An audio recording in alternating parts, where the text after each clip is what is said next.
Hey everybody, I just want to talk about the top 5 things missing from Battlefield 2042. Now, these 5 items, and if you stick around to the end, I'll tell you a 6th item that is going to be coming to Battlefield 2042 in Season 3. Now, a little bit of nostalgia for you. As you can see, I got some Battlefield 2 playing in the background, and there's a reason for this. The reason for this is, in Battlefield 2, there is squad size and squad management that I want to talk about. Now, with squad size, squads were 6-man squads, so you could sit there and you could create your own squad or you could join a squad. So the management was up to you. You could decide how you made the squad. Now, this is one of the best things that I found, that us Battlefield players who've been playing this game for 20 years, like myself, you could name your squad whatever you wanted. It didn't have to be Alpha, Bravo, or Charlie. You could even sit there and invite people. I mean, you could do that now in 2042. However, on this particular one, you actually have a tab for Manage Squad. So if you wanted to tell your squad to do something, you could right-click on the map and give directions, even without even touching the keyboard. You can do it all with your mouse. So as you can see on the map there, I can choose artillery, request, defense, attack, whatever. I could call in vehicle. It wasn't like in 2042 where you can call in your own stuff. Only the squad leader could do that, which added a more realistic dynamic that a lot of us have been used to over the years. And I think it'd be something that would be very nice to get back to. Now, the second thing I want to get to is, here you can see I applied for Commander. So Commander, when I get to the command screen, by pressing the home button on the keyboard, I could do a live scan of the map, which would allow the commander be able to detect where the enemy's at. At that point, I could drop a UAV, which I just did. I can select a squad. I can give an order to that squad, tell them to attack. I could get another squad, order them to defend a flag. It's one of those dynamics that makes the realism in Battlefield. It makes it really unique to the playing experience. So that's just Commander, right? So this is just one of the few things in Battlefield that makes it unique and stands out from other first-person shooter games like Call of Duty and Apex Legends and all that. It's really a game that's in a league of its own, or at least it used to be. Now, the reason most of the Battlefield community is upset is because they've tried to copy Call of Duty, Apex Legends, and Fortnite, and all these other games, and the community wants things to be more Battlefield, like this. Battlefield 2s, your Battlefield Bad Company 2s, your Battlefield 4. In Bad Company 2, one of the things that we had there was you had Levolution. You could literally destroy the entire map. And you can't do that, even though it was promised, in Battlefield 2042. Which brings us to object number 3, Platoons. Another item that's missing from Battlefield 2042, the battle log, which features platoons. Not saying we need battle log, but this is where your game comes to connect with your platoons page. So if you are part of a clan or a group or a platoon or what have you, whatever group you're affiliated with can create their emblem and gamer tag.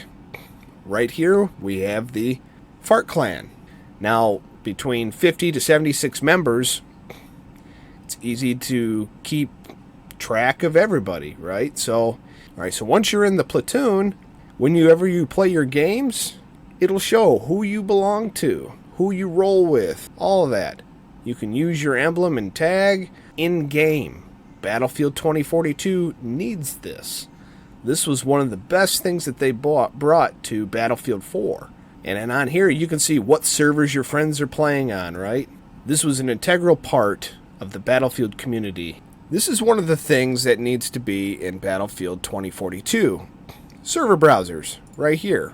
So from here, it's out of 64 players, yes, but you can search by game mode, which maps you want to play, If you want to do map rotations, it'll say so right on the server. Or if you want to play specific maps, they're there. You, as the player, get to choose. You get to also sort and filter for free slots, game size. So if you want to do 10 players, 64, other, you can do that. And the best thing is, depending on where you're at in the world, your ping's going to be different. So if you're in Europe, you're going to have to play on European servers if you don't want any of that lag. If you're in the United States, like I am, I want to look for this green right here, where it's 70 ping, 86 ping, 66 ping. If I go on one of these German servers or Russian servers, I'm going to be lagging. The problem with the quick match, where it automatically assigns you to a server in Battlefield 2042, is you can't control what type of server you're going to be playing on. It's all automatic. The fifth item on the agenda today is community chat. So what's there to say? Provoking the other team and trash talking? You could do that in a Call of Duty game with a mic. But no, not in Battlefield. In Battlefield, you can't do that. It's not active, and they don't seem to have any plans to add it. But here in Battlefield 4, you can talk to your team, then you can talk to all, and you can talk in the all chat. So if there's anybody on the other side you're competing with, maybe a friend, you can throw insults or chat back and forth. Doesn't matter. Now, the moment you've all been waiting for, you've got the class system. The good old class system from Battlefield 4 and all the predecessors before it. Each class had specific weapons that were specific to each class. Each class could get the carbine, the shotgun, and the designated marksman rifle. However, assault rifles only belong to the assault class. Submachine guns only to engineer. You get to support. The only weapons you can get with the LMG, right? Then you get to recon. Recon, obviously, you get sniper rifles. But hey, I'm not going to stop there. I got some good news for you. Because in Season 3 of Battlefield 2042, guess what we're getting back? That's right, the class system. So right directly from their community update on what they were doing with the class system. So for Season 3, you've got Dozer, who's going to be in the Assault class. And you got Sundance in Assault class. You got Angel, Support, Rao, Recon. Now, none of this is final. It's all subject to change. But from what they're showing us, from their progress, you got 4 different classes: Assault, Recon, Support, Engineer. I assume Crawford's going to go to the Support because there's only 2 in there right now. But, who's to say what's going to happen in the future? Well, we can just hope for the best and keep pressuring them as the Battlefield community bands together and stays together. I just want to say thank you for taking the time. If you made it to the end of the video, please smash that like button, subscribe, leave a comment down below if you liked it, or even if you didn't like this video. Leave a comment anyways. This is your captain speaking, and I will see you out on the battlefield.